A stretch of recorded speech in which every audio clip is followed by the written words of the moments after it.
मेरा यही इरादा है कि मुझे कोई अच्छा इंसान मिले जो मुझे अपना बनाए, अपनाए, मुझे मेरी ज़रूरत का ख्याल रखे। जिस तरह मुझे ठोकर लगी है दोबारा ना लगे। जी, ऐसे ही है कि मेरे शौहर ने दूसरी शादी कर ली और मुझे छोड़ दिया। अब ना तो मेरे माँ बाप हैं, ना बहन भाई हैं, मैं किन की तरफ जाऊँ। अस्सलाम वालेकुम नाज़रीन, आप देख रहे हैं आइज़ ऑफ पाकिस्तान और मैं हूँ आपका मेज़बान नवाब अहमद। आज की स्टोरी बहुत दुख भरी स्टोरी है।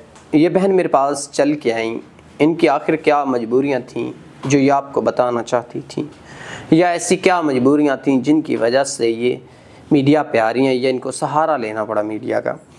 तो हम इनसे जानेंगे और इनकी तमाम तर जो सूरत हाल है वो आप तक पहुँचाएँगे। अस्सलाम वालेकुम।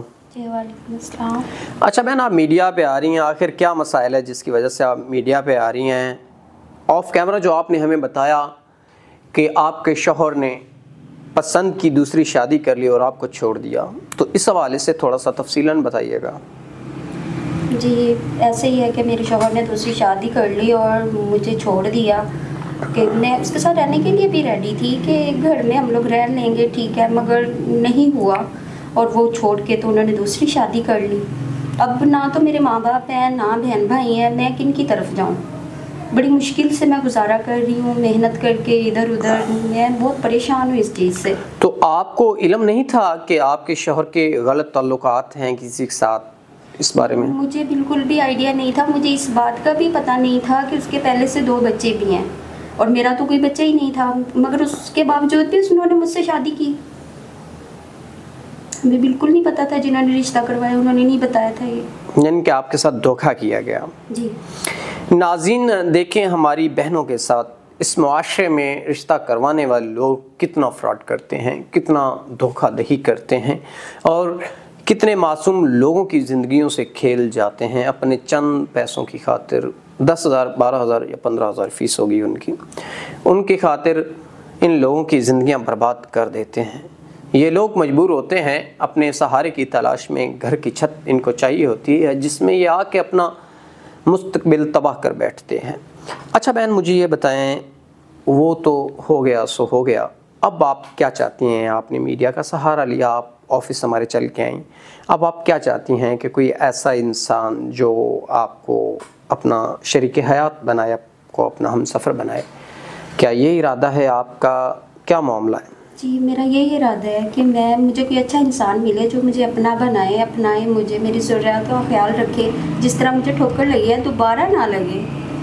मैं यही चाहती हूँ कि मुझे कोई अच्छा इंसान मिल जाए। मैं तो ये सोचती हूँ कि मुझे पाकिस्तान रहना ही नहीं है, मुझे यहाँ पे नहीं रहना। यहाँ यानी कि आपका ये इरादा है कि आप बाहर जाना चाहती हैं, कोई ऐसा इंसान जो वहाँ सेटल हो, आप उसके साथ जाना चाहती हैं? बिल्कुल, मैं यहाँ पे रहना नहीं चाहती, इन लोगों से मिलना नहीं चाहती, इनकी शक्लें नहीं देखना चाहती। नाज़रीन, ये आप लोगों के लिए बड़ी खुशखबरी है जो कि हमारे ओवरसीज़ पाकिस्तानी हैं, जो ख्वाहिशमंद हैं और जो चाहते हैं कि वो अपनी शरीक हयात को बाहर अपने पास सेटल करें, जिनके वहाँ कारोबार हैं, तो वो ज़रूर उनके लिए ये खुशखबरी की बात है जो कि आप इनकी जैसे ज़रूरियात को पूरा करेंगे। ये आपके पास आपकी शरीक हयात बन के आएंगे निकाह करके।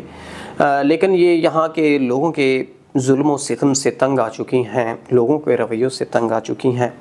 इस वजह से ये उम्मीद लेके आई थी हमारे पास कि इनकी आवाज़ हम पूरी दुनिया तक पहुंचाएंगे। हमने अपना इखलाकी फ़र्ज़ जो बनता था वो अदा कर दिया। अब आपका इखलाकी फ़र्ज़ बनता है कि आप इनको सहारा दें। आपकी अगर कोई तस्दीक करना चाहे कर सकता है? जी कर सकते हैं। ये वीडियो आपकी मर्ज़ी से बनाई जा रही है? जी बिल्कुल।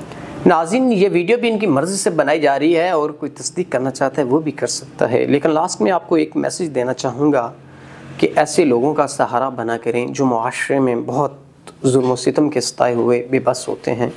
इनको मुआशरे में रहने के लिए 2 वक्त की रोटी और छत चाहिए होती है, लेकिन हमारे मुआशरे के हवस भरी निगाहों वाले लोग इनको जीने नहीं देते। इनकी ख़ुदकुशी की जो वजूहात होती हैं वो ये होती हैं कि लोग इनको खुशी से जीने नहीं देते, इन इज़्ज़त से नहीं जीने देते, इनको इतना तंग कर लेते हैं कि बंदा बयान नहीं कर सकता। उम्मीद करता हूँ कि बहुत बड़ी खुशखबरी वाली बात थी ओवरसीज़ पाकिस्तानियों के लिए जो वाकई में ही अपनी फैमिली को वहाँ सेटल करना चाहते हैं, तो वो ज़रूर अब तक करें और इनसे शादी करें। इसी के साथ अपने मेज़बान नवाब अहमद को दीजिएगा इजाज़त। खुदा हाफिज़।